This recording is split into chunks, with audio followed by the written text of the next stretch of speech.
थोसामि गुणहराणम् अणयाराणं गुणैतच्चेम् अंजुलिमौलिहत्थो अयि वन्दन्तो सविभवेण। आज योगी भक्ति है।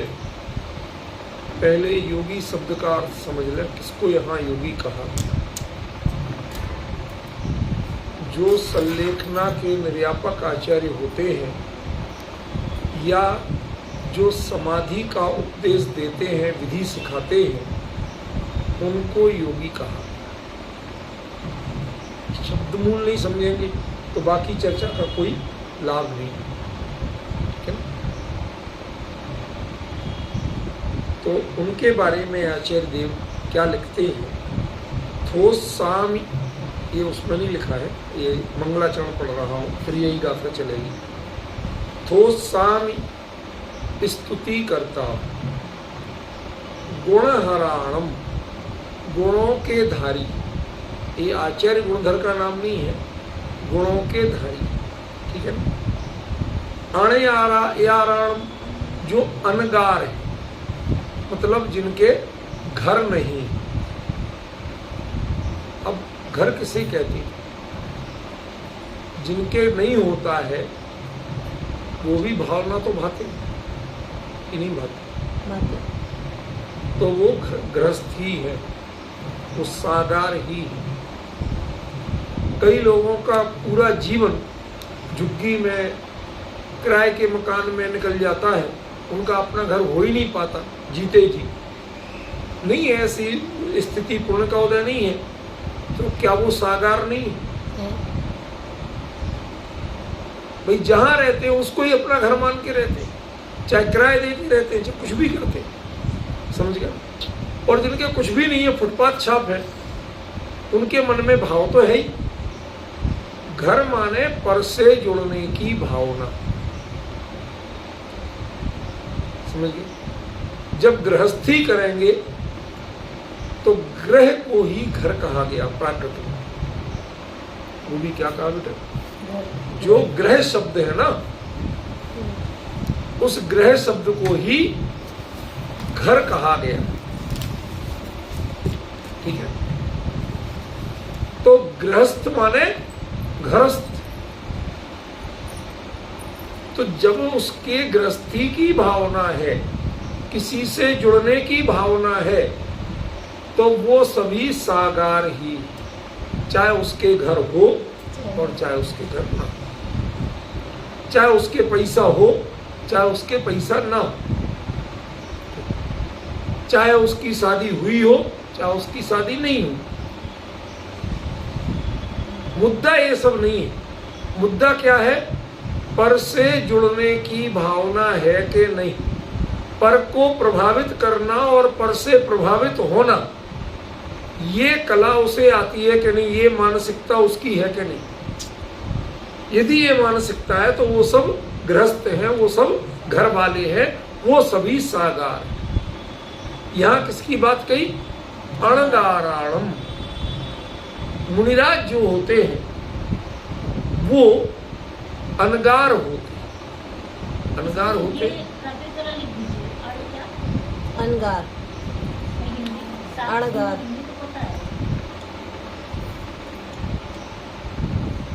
आगार माने घर,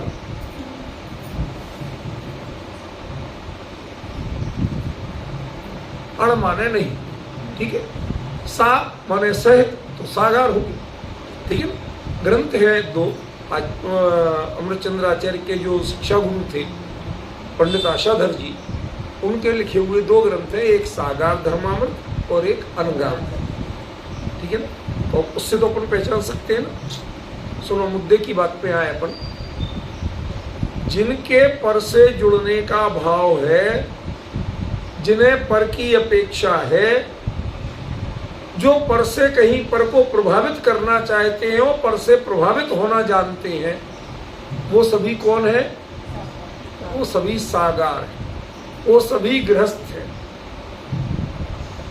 तो मुनिराज कैसे होते हैं कि वो कभी पर से जुड़ते नहीं जुड़ना जानते नहीं, जुड़ना चाहते नहीं, और जुड़ने की मानसिकता भी उनकी नहीं।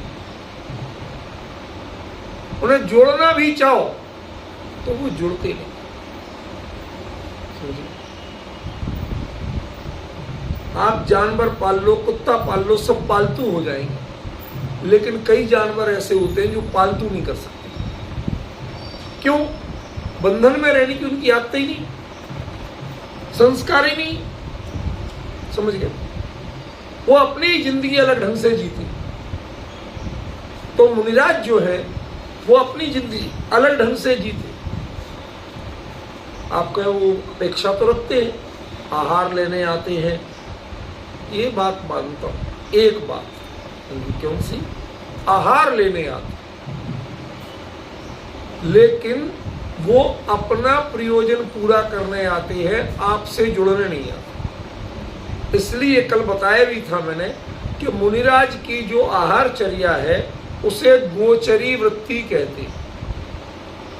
माने आहार तक पे ध्यान देते हैं, देने वाले पे ध्यान नहीं देते। इसका बहुत बड़ा प्रमाण है कि जिन मुनिराज को स्त्रियों से 7 हाथ दूर रहने के निर्देश है, वो उनके बगल में खड़े, सामने खड़े होकर आहार देती और उन्हें दोष नहीं लगता। क्यों? क्योंकि उस समय वो सिर्फ आहार पे ध्यान देते हैं, देने वाले पे ध्यान नहीं देते। इसी का नाम गोचरी वृत्ति। गाय जैसे चरती है तो वो चारे पे ध्यान देती है, वो चराने वाले, खिलाने वाले पे ध्यान नहीं देती। समझ गए? तो ऐसे जो गोचरी वृत्ति वाले हैं वो व्यक्ति से जुड़े कहां हैं? उन्हें तो खाली इस गड्ढे में थोड़ा सा आहार डालना था ताकि चर्या चलती रहे, शरीर चलता रहे, अपना काम चलता रहे। इसके लिए वो आहार लेने जाते हैं, वो आपसे जुड़ने नहीं जाते। ना आपको जोड़ने जाते हैं, ना जुड़ने जाते हैं।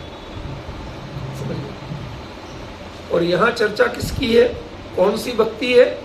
योगी भक्ति। और योगी का स्वरूप क्या बताया था मैंने बैठते ही?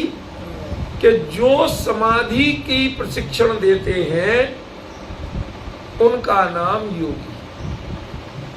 जो निर्यापक आचार्य संलेखना के होते हैं उनका नाम योगी। ठीक है ना? अब उनके संदर्भ में इन दोनों विशेषणों को देखें कि वो गुणों के धारी हैं। किन गुणों के?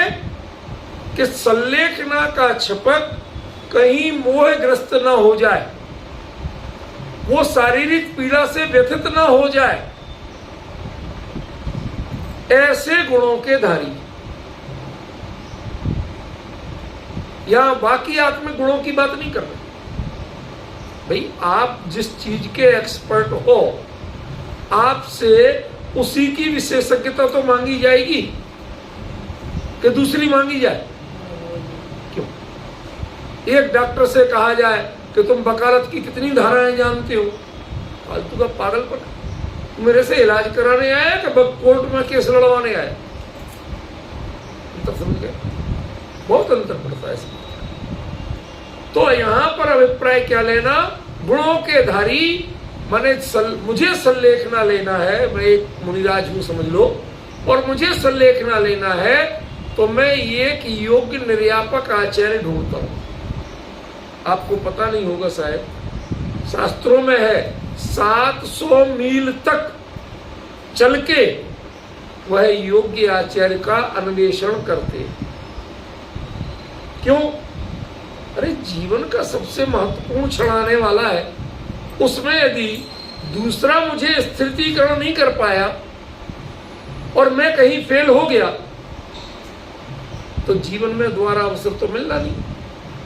संलेखना का अवसर दोबारा मिलता है कि नहीं मिलता। इसलिए वो गुणों के धारी होना चाहिए। और दूसरा अणदाराणम, वो अनगार होना चाहिए। अब इसमें बड़ा एक अलग टाइप का कथन आप नहीं पहचान पा रहे, मैं पहचान पा रहा हूं, मैं आपकी पहचान कराऊंगा। अनगार तो सारे ही साधु, लेकिन जब किसी की जिम्मेवारी ली आपने तो अनगार बचे।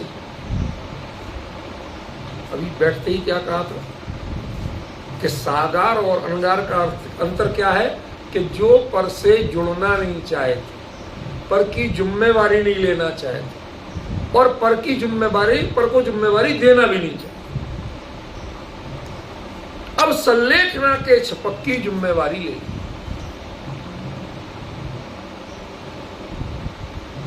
इतने काम करने के बाद भी आप अनगार बचे हुए, मतलब जिम्मेवारी संलेखना वो एक धर्म विधि है, उसके लिए है, व्यक्ति से मोह नहीं जुड़ा। जिम्मेवारी धर्म की लिए है, जिम्मेवारी व्यक्ति की नहीं है। उसके देह पूरी हो जाएगी तो उनकी आंख गीली नहीं होगी। अब अंतर समझ में आए? तो इस अनगार शब्द में भी बड़ा श्लेष टाइप का है कि जो सागार होके भी अनगार है। अब सागार क्यों? क्योंकि जुड़े हैं किसी से, जिम्मेवारी लिए। कब तक? कि जब तक इसकी संलेखना पूरी नहीं हो जाएगी। तो बंध गया कि नहीं बंध गया? और जो बंध गया वही सागार। लेकिन उसके बावजूद यदि बंधे हैं तो कैसे बने हैं हम? बोलो रजनीश बाबू, कैसे बने हैं? वो संलेखना नाम की धर्म विधि से बने, समाधि नाम की धर्म विधि से बने, उस व्यक्ति से नहीं बने। उससे कोई मोह नहीं जोड़ लिया। हम उसकी जितनी चाहे सेवा करें, वैया वृत्ति करें। फ्रेंड समझ रहे? ये बहुत बड़ी गहराई। डॉक्टर जैसे आपकी बहुत देखभाल करता है तो आपका रिश्तेदार बन जाता, कुछ नहीं, उसे मतलब अपनी फीस से है। ऐसे ही उन्हें मतलब अकेले उस धर्म भाव की वृद्धि से है, वैया वृत्ति नाम की साधना से, दूसरी किसी चीज से उसे मतलब है। अब डिफरेंस समझिए। अनगार कह के भी वो सागार है और सागार होके भी अनगार।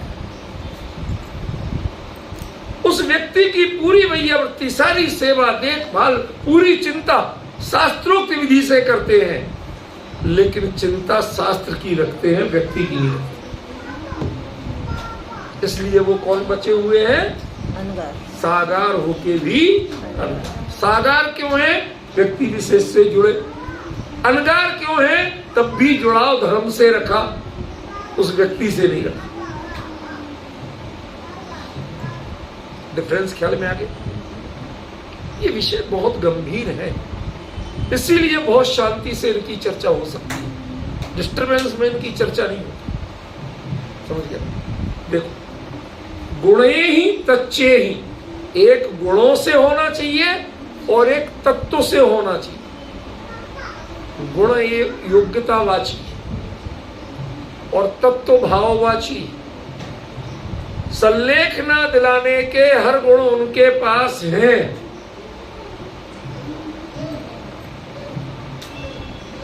वो गुण क्या व्यक्ति से जुड़ रहे कि नहीं जुड़ रहे? जुड़ रहे। तुम्हें क्या तकलीफ होगी, मैं कैसे आपको वैयावृत्ति करूंगा, सब उन्हें आता। वो है गुण ही।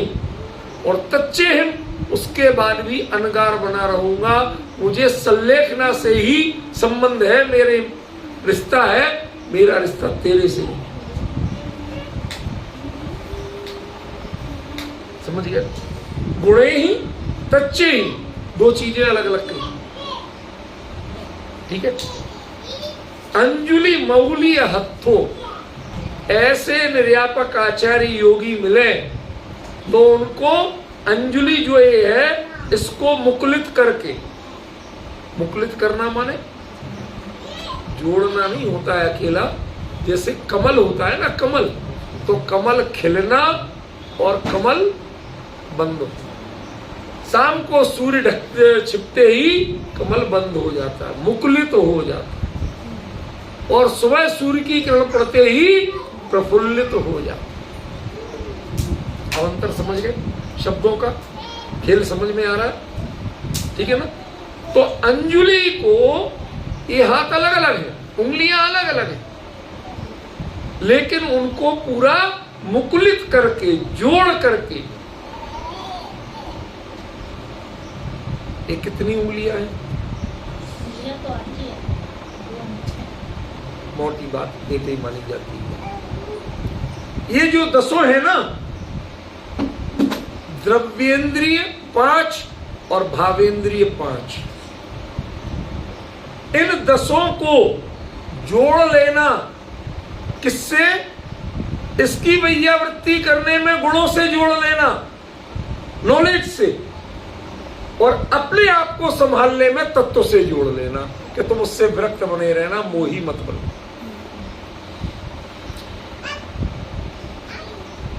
कुछ समझ में आ रहा है? आप लोगों की योग्यता देख के मैं ये इतनी गंभीर चर्चा ले रहा हूं, वरना यदि आप लोग शांति से सुनने वाले नहीं होते तो मैं इतनी गंभीर चर्चा ले नहीं सकता। समझ गए? क्योंकि इसमें लगातार उपयोग की एकाग्रता जरूरी है, जरा भी डिस्टर्ब नहीं हो उपयोग, तब ऐसी चर्चा चलती है, अन्यथा चल नहीं सकती। समझ रहे कि रजनीश बाबू? अरे कभी सही, कभी तो सुन लो, वरना जीवन बीता जा रहा है, सुनने तक को नहीं मिले। 10 भक्ति जैसे प्रकरण पे कोई नहीं बोलता है सुदेश बाबू, आप ढूंढ लो कहीं, और जो बोलेंगे वो बाहर की भक्ति पाठ बोल देंगे, उसके एक एक शब्द का मर्म क्या है ये आता ही पता नहीं। ये तो जैन तत्व ज्ञान भी पता हो, और मैंने जिनामना में मुनि धर्म का शुरू, इसके बहाने मुनि धर्म को बहुत बारीकी से जाना। जब ये लिख रहा था, दिन रात पढ़ता था, तो एक तो जैन तत्व ज्ञान पता, दूसरा मुनि धर्म पता, और तीसरा प्राकृत भाषा पता। अब ये इनका जब समवाय होता है, एक साथ मिलते हैं, तब जाके इन चीजों का अर्थ खुलता है, वरना अर्थ नहीं। अंजुलि मौलिय हत्थो, 5 ज्ञानेन्द्रिया, भावेंद्रिया और 5 द्रव्येंद्रिया। द्रव्येंद्रिया उनके गुण में लगी हुई है और भावेंद्रिया तत्व में लगी हुई। अंतरंग परिणति उनसे जुड़ नहीं रही, और देह की क्रिया में कोई कमी नहीं, पूरी सावधानी रखें। अब जरा विचार करो कि एक छपक लेटे हुए हैं और निर्यापक आचार्य उनकी वैयावृत्ति कर रहे हैं। कल्पना तो करो क्या हो रहा है, किसकी चर्चा सुन रहे हो आप? वो निर्यापक आचार्य पूरी सावधानी से, अरे यहां तक उनका कफ मल मूत्र ये भी हो जाए तो वो भी फेंक के आते, कोई गिलानी नहीं करते, कमंडलू का जल लेके उनको धुलाते हैं। देह की क्रिया में एकदम परफेक्ट, एक रत्ती कमी नहीं। आपको गिलानी आ जाए, उन्हें गिलानी नहीं है। आपके मन में कोई संकलेश आ जाए, उनके मन में नहीं आता।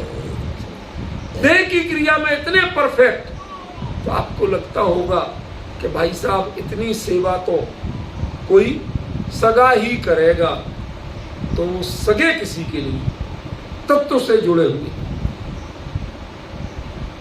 कितना बड़ा डिफरेंस हुआ, कितनी बड़ी बात कह दी आचार्य ने।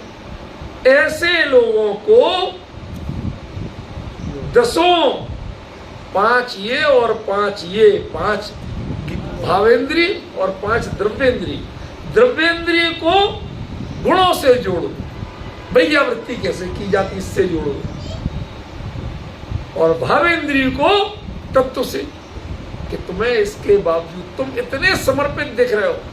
कई बार लोगों को लगता है, ये नर्सें जो होती हैं, कई बार लगता है लोग भावुक हो जाते हैं, अरे मेरी सगी माँ सगी बहन वो इतना नहीं करे जितना तुम करती है, तो क्या उसे कोई आपसे लगाओ? वो अपने तनख्वाह की सगी है भाई, उसे तनख्वाह इसी बात की मिलती।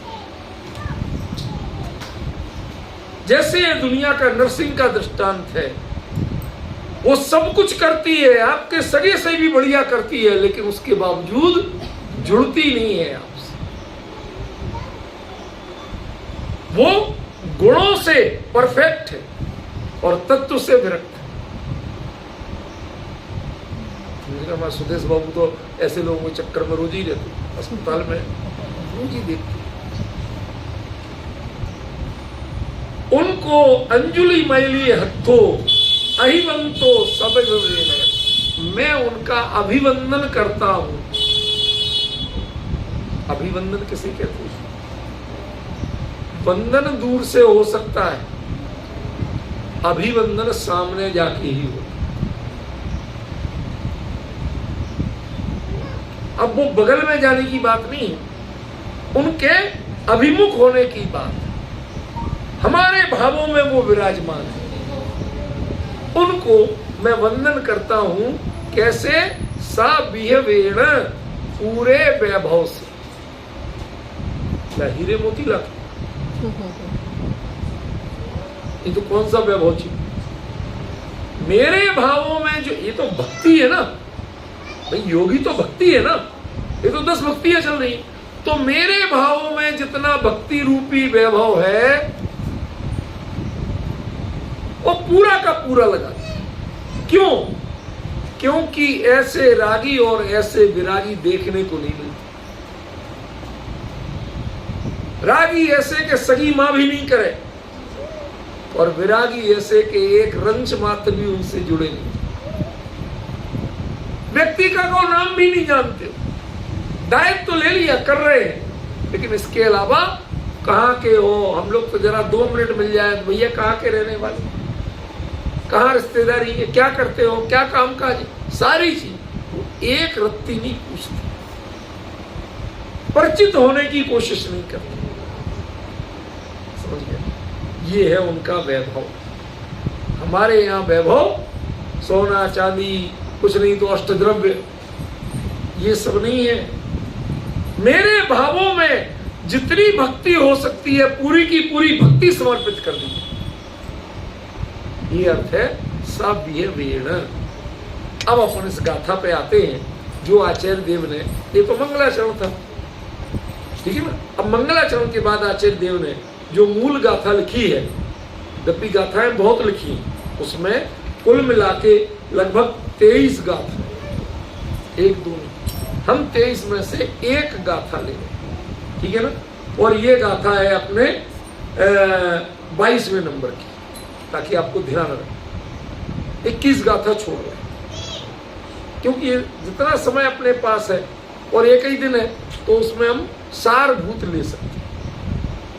जिय भय जिय उपसर्गी, एक तो जो भय से रहे थे, भय को जीता हुआ है, और जिन्होंने उपसर्ग कष्टों को जीता हुआ। कितनी ही भय की स्थिति हो जाए, पर जिनका परिणाम कभी विचलित नहीं होता, उन्हें भय नहीं लगता।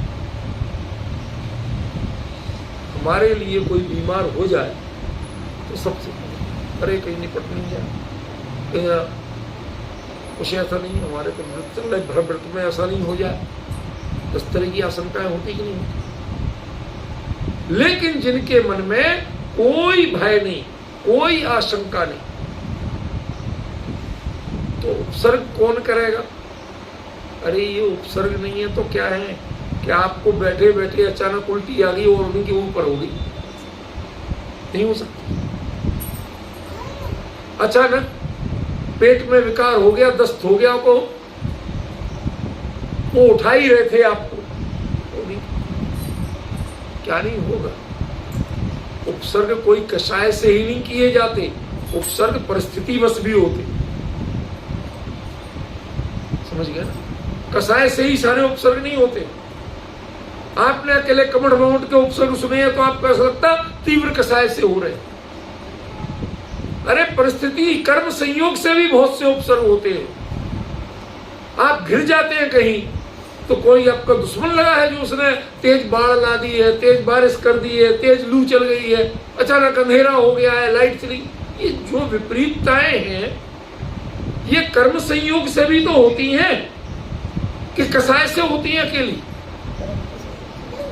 तो यहां उपसर्ग की बात है कि जो कर्म उदय से, कर्म संयोग के कारण जो उपसर्ग की स्थिति बनती है, जो हमें इष्ट नहीं है, हम नहीं चाहते ऐसा हो, पर वैसा हो जाता है, क्या करोगे? उन सबको जो जीतना जानते हैं, उसमें अपने आप को शांत रखना जानते हैं, उसमें डिस्टर्ब होना नहीं है। अभी इसका दूसरा अर्थ द्वारा चलेगा, अभी तो पहला अर्थ बता रहा हूं, शब्दार्थ, भावार्थ आएगा। जिये इंद्रिय परिसहे, जो इंद्रियों के परिसय से भी को भी जीत लिया। कैसे? कई बार होता है कि उन मुनिराज को व्याकुलता बहुत हो रही थी, तो क्या किया? उनका सिर अपनी गोदी में रख लिया, उनके सिर पे हाथ फेर रहे, उन्हें पाठ भी सुना रहे, संबोधन भी कर रहे। अब ऐसी स्थिति में आप करवट बदल सकते हैं, पोस्चर बदल सकते हैं अपना। उनके लिए किसी तरह थोड़ी सी नींद आ गई, आपके ऐसा करने से थोड़ी सी राहत दिख रही है।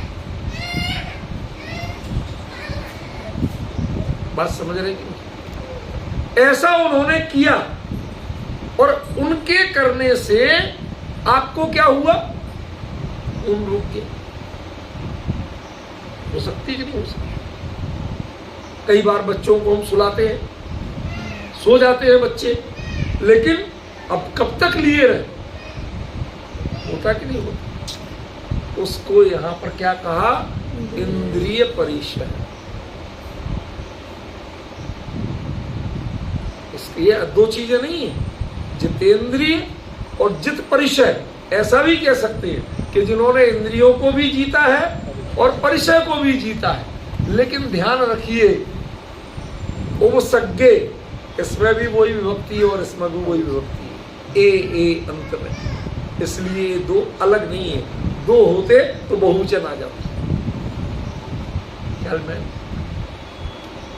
तो जित इंद्रिय परिसय, इंद्रियों का जो कष्ट होता है उसको जिन्होंने जीता हुआ है, कोई बात नहीं। मुनिराज को यदि घंटे भर के लिए, 2 घंटे के लिए उन्हें साता लग रही है, तो बिना हिले डुले गोदी में रखे और वो शांत बैठेंगे, पाठ भी सुनाएंगे, उनकी देखभाल भी करेंगे। तो आप कल्पना करो कि एक विरक्त मुनिराज क्या क्या करते। उनको कभी असमय में भूख लगे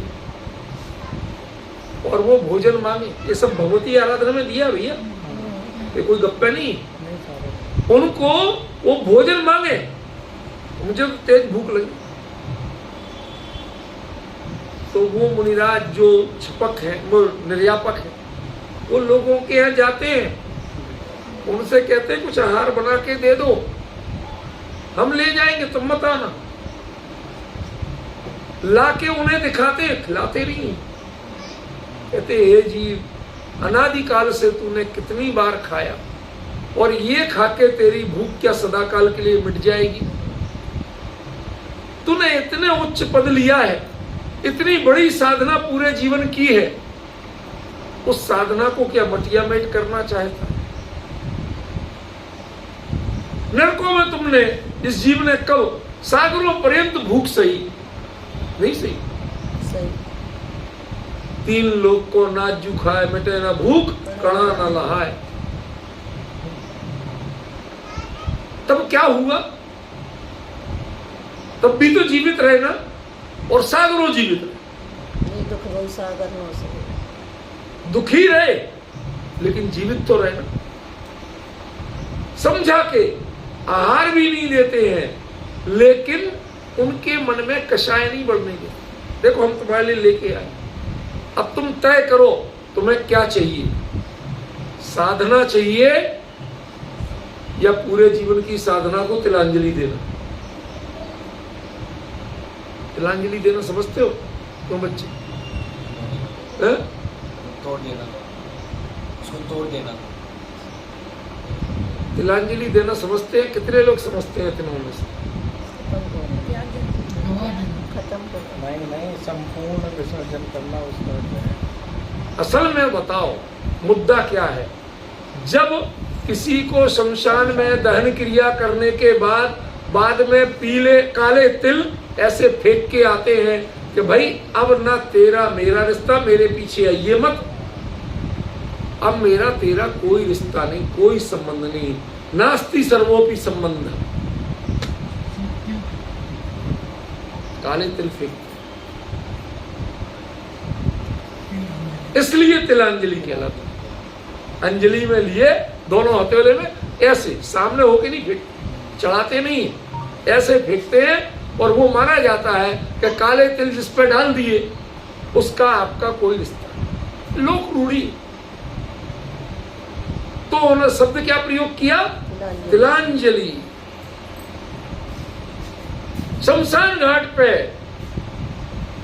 उनसे रिश्ता तोड़ के आते हैं। और कहीं यदि व्यंतर आदि बनो तो हमारे पीछे मत आइए, हमारे घर मत आइए।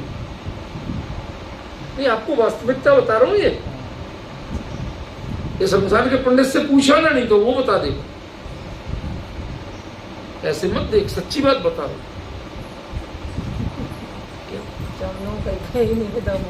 इसीलिए तो नहीं, बाकी जो गए हैं उन्हें भी कौन सा पता है। डालते ही देखा उन्हें, उसमें कोई रूढ़ी होगी। उसके पीछे असली उद्देश्य होता है कि वो जीव कदाचित व्यंतर आदि बने या कुछ ऐसा हो और वो चिपटता हो, पीछे आता हो, तो जितने लोग गए उनसे उसका कोई संबंध नहीं रहे। पीछे तिल, सबको आगे करने के बाद तिल फेंके जाते और उनकी ओर मुंह नहीं करना, कहते सीधे बाहर निकलना। आप समझे तिलांजलि माने क्या होता है? जिसके साथ जीवन बिताया, आत्मा तो वही है, भले चाहे व्यंतर हो जाए, लेकिन दोबारा बर्दाश्त नहीं। अब हमारा तुम्हारा कोई रिश्ता नहीं। जो भी संसार का स्वरूप है, जिनके मोह में हम सारा जीवन बिताते हैं, वही अपने सगे तुम्हें तिलांजलि दे के आता। अब समझ में आ रहा है इस शब्द का मतलब क्या हुआ? समझे कि नहीं? बहुत मोह जोड़ते हम सारे जीवन। तो आचार्य ने क्या कहा? जिये इंद्रिय परिसहे। वो जैसे परिचय के नाम पे तो तिलांजलि दिए हुए हैं, हम तो जानते नहीं आपको। हमारा रिश्ता तो समाधि से, जैसे वो नर्स कहती है मेरा रिश्ता तो 8 घंटे की ड्यूटी से, हमें 8 घंटे की ड्यूटी करने की सैलरी मिलती है। अब इस वार्ड में लगा दिया, इस रूम में लगा दिया, इतने पेशेंट पे लगा दिया, जिसके लग गया उसके कर रहे।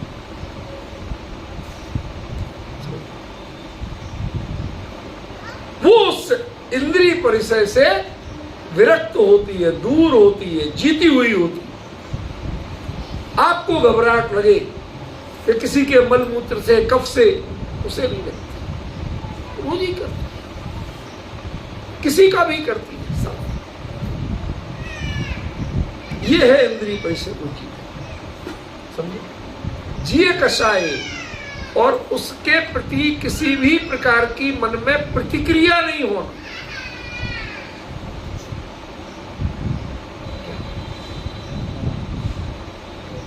तुमने अच्छी चीज डाली हाथ में लेके या बुरी चीज डाली, इसकी प्रतिक्रिया नहीं होना, भेद विज्ञान नहीं करना, सहज शांत बने रहना। भाई साहब हंसी खेल है क्या ये? कल्पना करो आपको यदि मौका मिल जाए अपने सगों का भी, तो ऐसी स्थिति में पड़ जाए तो क्या आप कर पाओगे? ये स्थिति जिये कषाय, कषाय जीती हुई। कषाय माने राग द्वेष, ना उससे द्वेष करना ना राग करना। फ्रेंड्स समझ रहे? माँ भी बच्चे की करती है लेकिन वो राग से करती है, ये वीतराग होकर के करती है। इन्हें यदि वीतराग नहीं कहा तो क्यों नहीं कहा कि धर्म की क्रिया से तो संबंध है, उससे तो जुड़ाव है, लेकिन व्यक्ति और घटनाओं से जुड़ाव।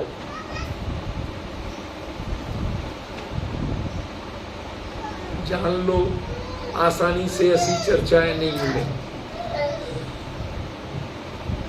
मैं इसीलिए हिम्मत करके बोल रहा हूं, जान लो एक बार यदि मौका मिला है, संसार का स्वरूप, संबंधों की वास्तविकता और वैयावृत्ति की असलियत। एक चीज और बता दूं, 16 कारण भावनाएं कही गई, तो तीर्थंकर 16 कारण भावनाएं भाते हैं, ये कहा गया।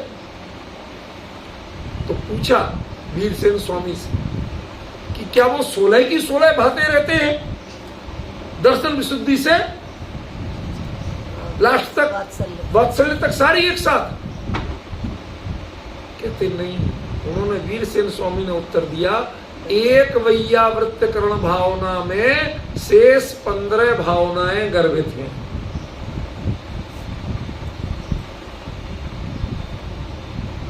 बात समझ में आ रही क्या कहना चाहता हूं? उनके मन में ये संसार में कोई जीव दुखी ना रहे, सब अपने आत्महित का स्वरूप समझ लें, ऐसी भावना निरंतर करते, किसी की वैयावृत्ति नहीं कर रहे, पर आपके प्रति करुणा तो है ना, आपकी तकलीफ दुख दूर करने का भाव तो है ना, उसके कारण ऐसी प्रकृति बनती है जिसके कारण दिव्य ध्वनि का योग मिलता है। अब चाहे पशु पक्षी हो, चाहे इंसान हो, चाहे देव हो, चाहे भवनवासी आदि हो, भवनवासी माने 50% नरकी, नरक के दुख नहीं भोगते, पर रहते तो उन्हीं पटलों पे है ना। इसलिए कोई भी बने रहे, हर किसी का कल्याण हो, किसी के प्रति द्वेष भाव हो। पार्श्वनाथ के मन में जब ये 12 भावनाएं चल रही थी, वो 16 कारण भावनाएं चल रही थी कि नहीं चल रही थी? तो जब कमठ उपसर्ग कर रहा था तब चल रही थी कि नहीं चल रही थी? तो कमठ के प्रति वात्सल्य और ये वैयावृत्त, भाई इसको भी समझ में आए, ये भी तत्व समझे, ये भी अपना हित समझे, ये कसायों में अपना हित समझे, ये बैर में अपना हित समझ रहा है, उनके हृदय में वो करुणा चल रही। वरना तीर्थंकर नहीं होते। यदि ये धारा टूट जाए, किसी का उपसर्ग ध्यान में आ जाए, तो तीर्थंकर नहीं हो सकता। दलेन्द्र पद्मावती को उपसर्ग दिखा था, पार्श्वनाथ को सिर्फ करुणा दिखी थी उपसर्ग। क्या भोला प्राणी है, एक कसाय लेके बैठा है, कब की 9 भाव पुरानी हुई थी, कोई घटना हुई थी, उसकी कसाय लिए अभी भी बैठा है, करुणा आ रही है। भाई तुझे कसाय निकालना निकाल ले, कोई बात नहीं, मैं विचलित नहीं हूं, लेकिन इस जगह से विचलित जरूर हूं कि तूने 9 भाव से मेरे साथ रह के भी करुणा नहीं सीख पाई, कसाय सीखी। अब तो कसाय छोड़ दे, अब तो इस मोक्ष मार्ग को, आत्महित को सीख ले। क्यों? क्योंकि मेरा तेरा रिश्ता तो अब आगे चलने वाला नहीं है। 9 भाव में तो चल गया, लेकिन अब चलने वाला नहीं है, ये आखिरी भाव। उसके प्रति भी करो जिसको आप गाली देते, कमठ को देते गाली, अरे वो ऐसा दुष्ट था, ओले सोले पानी सानी, कैसी कैसी भजनों पूजनों में लिखे। जब उपसर्ग कर रहा था, जब तो नहीं किया। उनकी करुणा फलीभूत हुई, उनकी वैयावृत्ति करण फलीभूत हुआ, और वो मोक्ष मार्ग पे डिफरेंस समझे। जिए कसाय, यदि उन्होंने कसाय को नहीं जीता होता तो वैयावृत्ति करण कर सकते थे, वो करुणा कर सकते थे? नहीं कर सकते। कहना बहुत आसान है, जो आपका जन्म जन्मांतर का बैरी हो, जिसने आज तक आपका भला नहीं किया हो, उसके प्रति भी करुणा करना ये ऐसा खेल नहीं है। कहना बहुत आसान है, जित कसाय होकर के कोई कसाय भाव नहीं, ना राग है ना द्वेष है, अत्यंत शांत सहज बने हुए हैं, थोड़ी सी करुणा है। इस करुणा को आचार्य वीरसेन स्वामी लिखते हैं कि ये किंचित वीतराग भाव है। आपको चाहिए तो जनस ग्रंथ उससे भी निकाल के बता सकते। संसारियों की करुणा राग भाव है और तीर्थंकरों की करुणा किंचित वीतराग भाव है। क्यों? क्योंकि वो उससे मोक्ष मार्ग पे लाना चाहते हैं, संसार की कोई चीज नहीं पाना चाहते। ये मेरे चरणों में झुके ही नहीं चाहते वो। समझ रहे? ऐसी चीजें थोड़े इमोशनल होके पढ़ो सुनो तो लगता है कि हमने कुछ जाना और आचार्यों ने लिखा क्या। फिर जिये राग दोष मोहे। अब आप कहें जित कसाय में ही राग द्वेष आ गए थे तो आप क्यों कह रहे? ये इनके साथ और ये अपने साथ। कैसे? भाई साहब, हम तो लोगों की वैयावृत्ति करने को सबसे बड़ा पुण्य मानते हैं। महाराज जी की खूब हम सेवा करते हैं। देखो बेचारे नग्न दिगंबर रहते हैं, इतने पैदल चलते हैं, जूते चप्पल भी नहीं पहनते, कंकड़ वगैरह चुप जाते हैं। तो हम तो जाके महाराज जी की खूब पैरों की मालिश करके आए, अच्छी तरह खूब सेवा करके आए। गजब पुण्य का काम किया। समझ गए? ये राग दोष तुम्हारा मोह पुण्य में है। वैयावृत्ति तुम्हें पुण्य की कमाई का साधन है, जैसे उस नर्स के लिए आपकी वैयावृत्ति सैलरी का साधन है। अब भूमिका बदल गई, अब अर्थ बदल गए। यहां भी कषाय में भी राग द्वेष और यहां भी राग द्वेष सब, पर वो थे उनके साथ और ये अपने साथ। तुम ये काम कर तो रहे हो, कर क्यों रहे हो भाई? क्या? आज मन की बात बता रहा हूं। आप लोगों में से थे लेकिन आप लोग नहीं थे। कहते लगे काहे को रहते हुए? मंदिर में जरा सी बात होती है, हर एक का टेंशन लिए हम लोग तो आते पूजन करके चले जाते। कहते उम्र में सबसे बड़े, फिर भी सबसे पहले आके सबसे पहले सारी व्यवस्थाएं सबसे ज्यादा मेहनत कर करके करते रहते हो। कोई आपसे प्रशंसा नहीं पाना चाहता, मैं तो दृष्टांत दे रहा हूं, ठीक है? क्यों करते रहते? सारा पुण्य तुम ही बांध ले जाओगे। मैंने कि भैया पुण्य की आकांक्षा बिल्कुल भी नहीं, तो फिर क्यों करते हो? कौन सा जीव आज यदि वीतराग परमात्मा के दरबार में आके शुद्ध दर्शन की पूजन की विधि को सीख जाए, वो संस्कार ले जाए, न जाने उसे वो कब सम्यक दर्शन में निमित्त बन जाए। संसार सागर से पार करने में निमित्त बन जाए। वो एक एक जीव के प्रति वो करुणा भाव है, कोई स्वार्थ और धंधा नहीं। समझ गए? इसलिए जिस दिन मंदिर स्थापना करने का भाव किया था, उस दिन ये 3 संकल्प ले लिए थे कि इस मंदिर में कभी बोली नहीं लगने दूंगा अपने जीते जी, इस मंदिर में कभी दान चंदा चिट्ठा नहीं होने दूंगा, और इस मंदिर में कभी जरूरत नहीं बताऊंगा कि क्या करूं। आप लोग जानते हैं, हमारे कमल जी अनिल जी पूछते, आप तो सीधा घेर लेते हो काम, होगा कैसे? लेकिन तुम्हें क्या करना, हो जाएगा। आपको सूचना दिए, आपसे अनुमति नहीं मांगते। पता रहना चाहिए, आप अधिकारी हो तो पता रहना चाहिए कि मंदिर में ये काम हो। जानकारी दे दी, कहां से आएगा इसका पैसा? हमने कि आपको टेंशन करने की जरूरत नहीं। कैसे होगा, कौन कराएगा? हमने कि आपको टेंशन करने की जरूरत नहीं। मंजू तुझे पता है ये जो फ्रेम लगा था ना जिसपे चंदोबा, इसके लिए यूनिवर्सिटी से 7 दिन छुट्टी की थी। सुबह से शाम तक यहाँ खड़े खड़े लोगों के दर्शन पूजन 10 बजे तक निपटा के सबको विदा करके 10 बजे से बेल्डर को लगाते थे। उनकी सेटिंग नहीं बन रही। हमने कहा इस पे 4 आदमी लटक जाए तो ये झुकना नहीं चाहिए।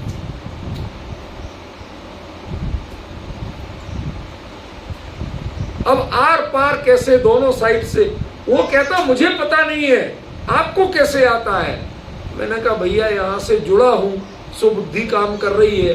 यदि जुड़ाव नहीं होता तो बुद्धि काम नहीं करती। इनके आर पार इतनी मोटी मोटी सीट लगी है, उनमें पहले स्क्रूइंग की गई ये पैनल के ऊपर, और इतनी टाइट स्क्रूइंग करके कि वो हिल नहीं सकती, तब उस पे ये पाइप वेल्ड करवाई।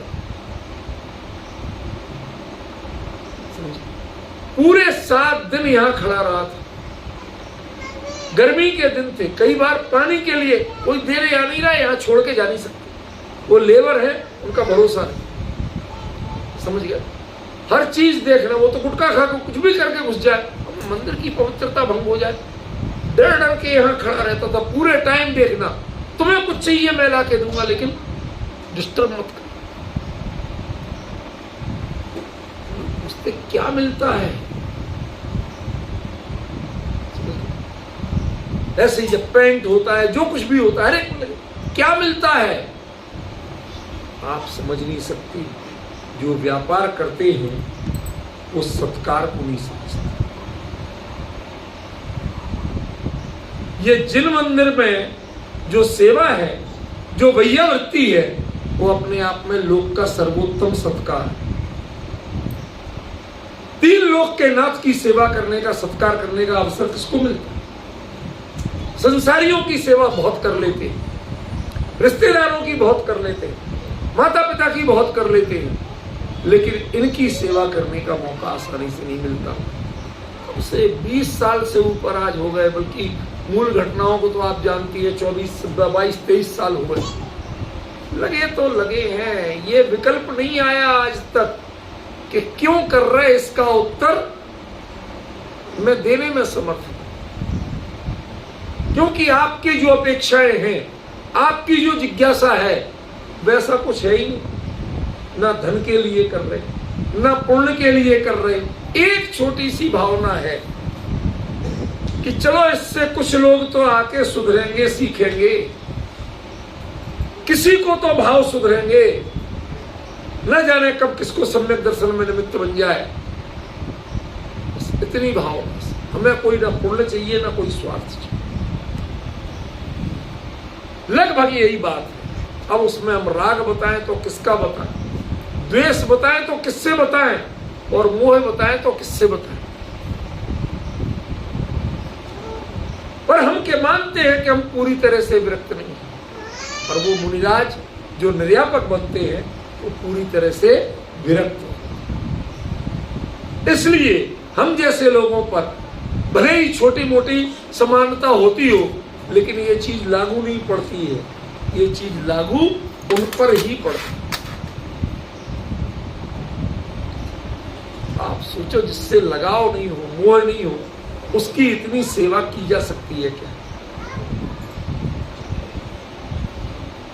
कभी कल्पना करना, अंत समय की विसंगतियां क्या क्या होती हैं आपने अभी देखी नहीं। क्या क्या शरीर के विकार होते हैं, परिणमन होते हैं, अभी देखे नहीं है आप। उन सब के प्रति राग द्वेष मोह से रहित रहना, और अंत में जिए स्व दुखे, सुख और दुख की भावना भी जीत लो। मुझे इससे सुख मिलेगा क्या दुख मिलेगा? कष्ट हो रहा है, कहते कष्ट का भी विकल्प नहीं। अरे साहब, हमें बहुत अच्छा लग रहा कि आपका तो कम से कम परिणाम तो शांत हुए आपके हमारे आने से, कहते ये भी विकल्प नहीं। हमें आपसे सुख भी नहीं चाहिए, हमें आपसे दुख की भी फीलिंग नहीं। कर क्यों रहे हो ये तो बताओ।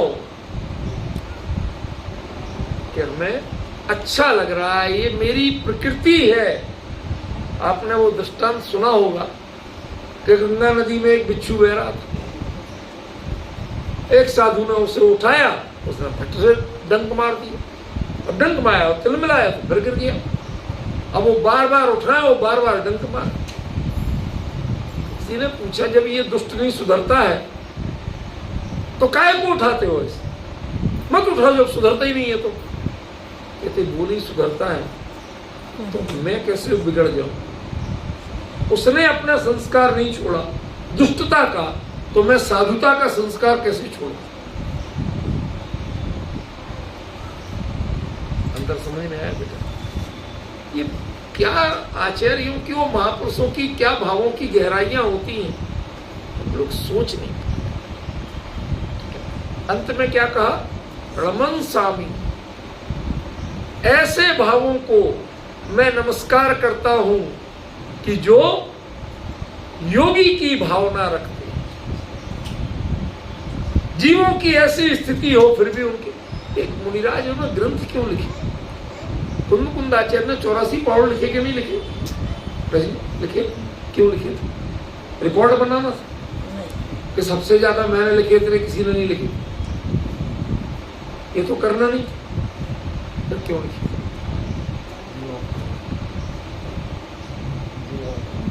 जिनसे कोई रिश्ता नहीं था, आज 2000 साल बाद हम लोग जो हो रहे हैं, इनसे क्या रिश्ता था? कोई रिश्ता?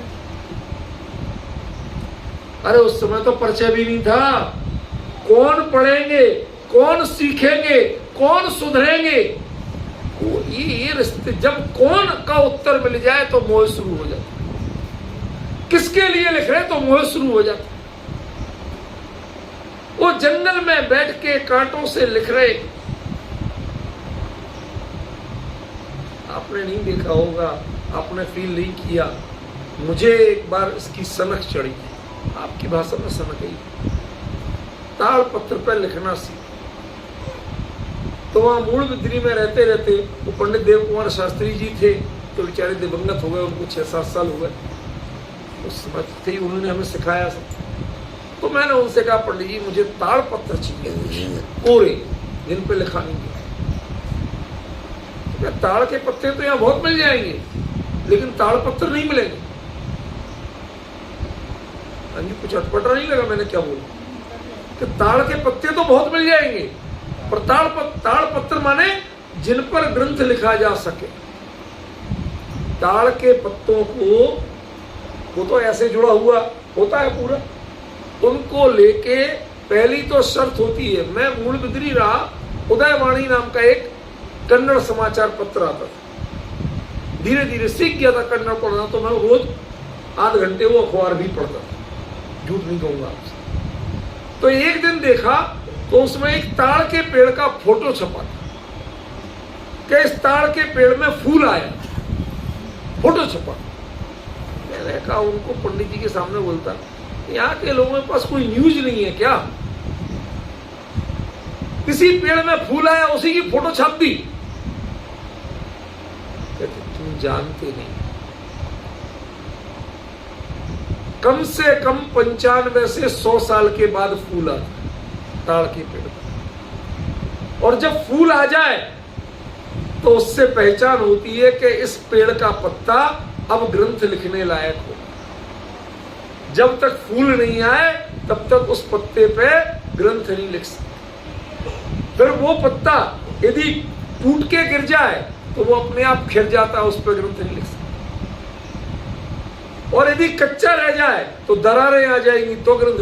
तो हम लोग इंतजार करते हैं कि उसमें पीलापन तो आ जाए पत्ते में, लेकिन ऐसा भी नहीं हो कि वो टूट के गिर जाए।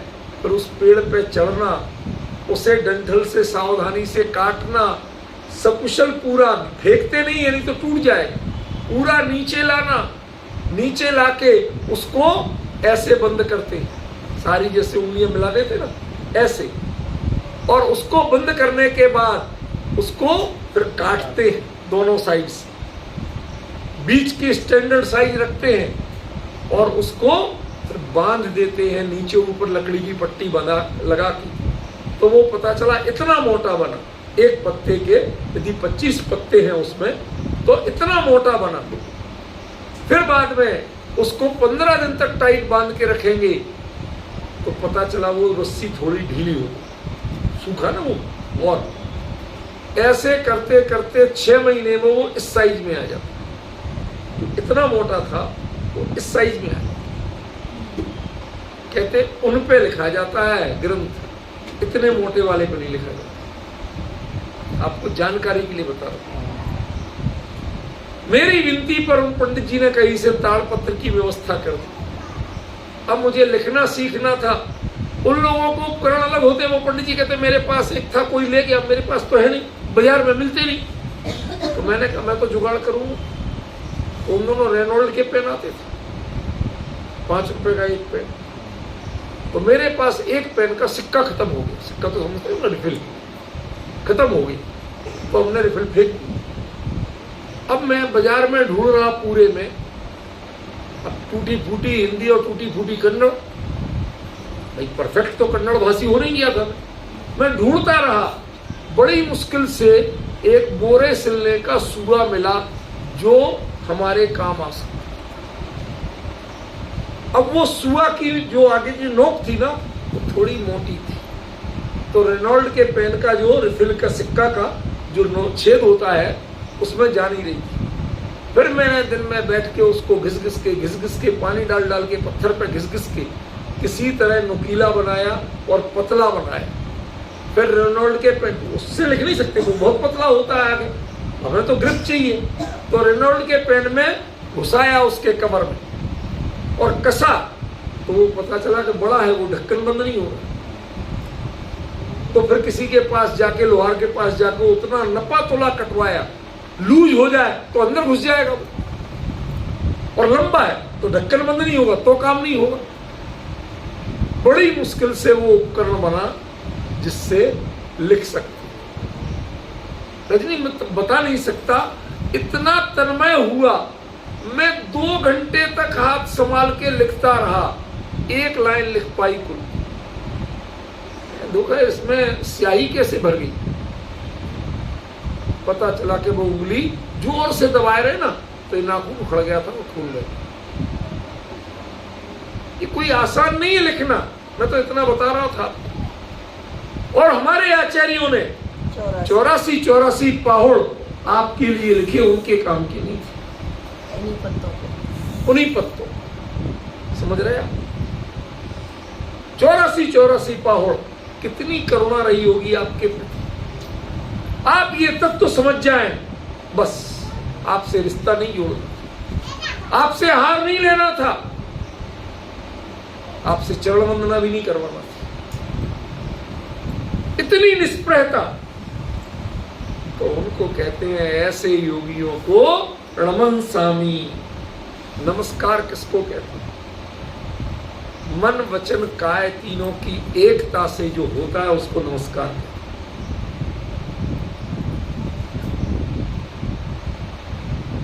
हमारा पहले तो काया सीधी नहीं होती भाई, पंचांग ज्यादा से ज्यादा करते हैं आजकल, तो खड़े खड़े ही होने लगा, समझ गया?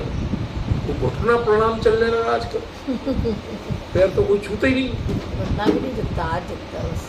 जो भी है ज्यादा से ज्यादा जाएगा तो घुटने तक जाएगा, इससे दूर नहीं जाता, नीचे नहीं जाता। आजकल फॉर्मेलिटियां बहुत हो, दिखावा बहुत हो गया। पहले साष्टांग प्रणाम, बिल्कुल सीधे, काया को सरल बनाओ, बिल्कुल सीधा। उस समय बोलने वाले स्तुति के वचनों को सरल बनाओ, बिल्कुल सीधा सच्चा। जो मन में होए सो वचन उचरिए, वचन होए सो तन सुन। करिए सरलति जोग अपने,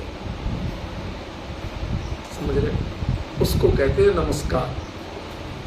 हम आप जो करते हैं उसको नमस्कार नहीं कहते। ऐसे योगी मिले या ऐसे योगियों का भक्ति भाव हृदय में जगे तो नमस्कार हुए बिना रह सकता नहीं। समझिए। अब पढ़ो जरा।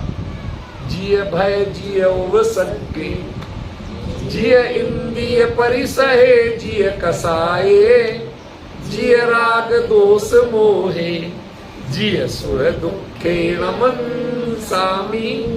पूरे पिक्चर में बन के आ रहे थे कि नहीं? जैसे कंप्यूटर में कोई चीज फीड करते जाओ आप तो चित्र उभरता है, ऐसे अब ये पढ़ने में उन मुनिराज का, योगी मुनिराज का स्वरूप उभर रहा भावों में कि नहीं? जब ये भावों में उभरे तो समझ लेना आप भक्ति के पात्र बनो। अब आप इनकी भक्ति कर सकते हो। जब भावों में ही नहीं उभरा है वो स्वरूप, तो भक्ति किसकी करो? इसको कहते हैं योगी भक्ति। 23 शब्द है, मैंने तो मात्र एक शब्द पढ़ा है, लेकिन एक शब्द से भाई बहुत पढ़ते जाओ और समझ में कुछ नहीं आए तो फायदा क्या है रूबी बेटा। इसलिए मेरा गोल रहता है कि कम पढ़ो भले ही, लेकिन चर्चा ऐसे करो कि कम से कम एक गाथा, ये गाथा कभी भी आपके सामने आ जाएगी। आप में से कोई ऐसा नहीं है जो कह दे कि हमें इसका अर्थ नहीं आता, ये मैंने पढ़ी नहीं, क्योंकि 1 घंटे आपने भाव पूर्वक इसके बारे में सुना, एक एक शब्द, एक एक मात्रा के बारे में जाना है। समझ रहे, ये फर्क पड़ता है। इसलिए प्राकृत से दूरी मत बनाओ, संस्कृत से किसी भाषा में हो दूरियां मत बनाओ, उनके नजदीक जाने की कोशिश। हम लोग अक्सर कहते भाई साहब आप तो ये पंडित हो, आपको तो ये आती होगी, आप तो संस्कृत प्राकृत जानते हो, हमें तो आती। ये आपके बहाने हैं, बहाने हैं और कुछ नहीं है।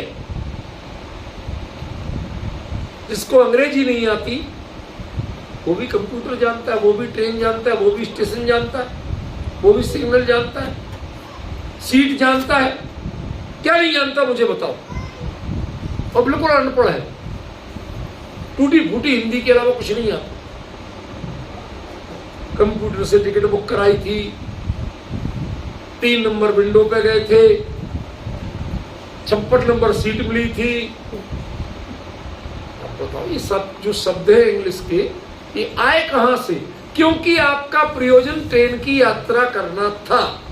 जब प्रयोजन बनाओगे तो सब आएंगे, फिर कठिन नहीं लगेंगे। जब मोक्ष मार्ग का प्रयोजन बनाओगे तो फिर ये प्राकृत भाषा कठिन नहीं लगेगी। समझ गए? प्राकृत के गीत मत गाओ, प्राकृत को जीवित करके बताओ। मेरा एक अभियान है कि जो भी बैठे चर्चा में उसे प्राकृत का भय निकलना चाहिए, उतना समझ में आना चाहिए, उससे दूरी घटना चाहिए। आज चर्चा यही पूरी करते हैं, बाकी चर्चा कल करते हैं।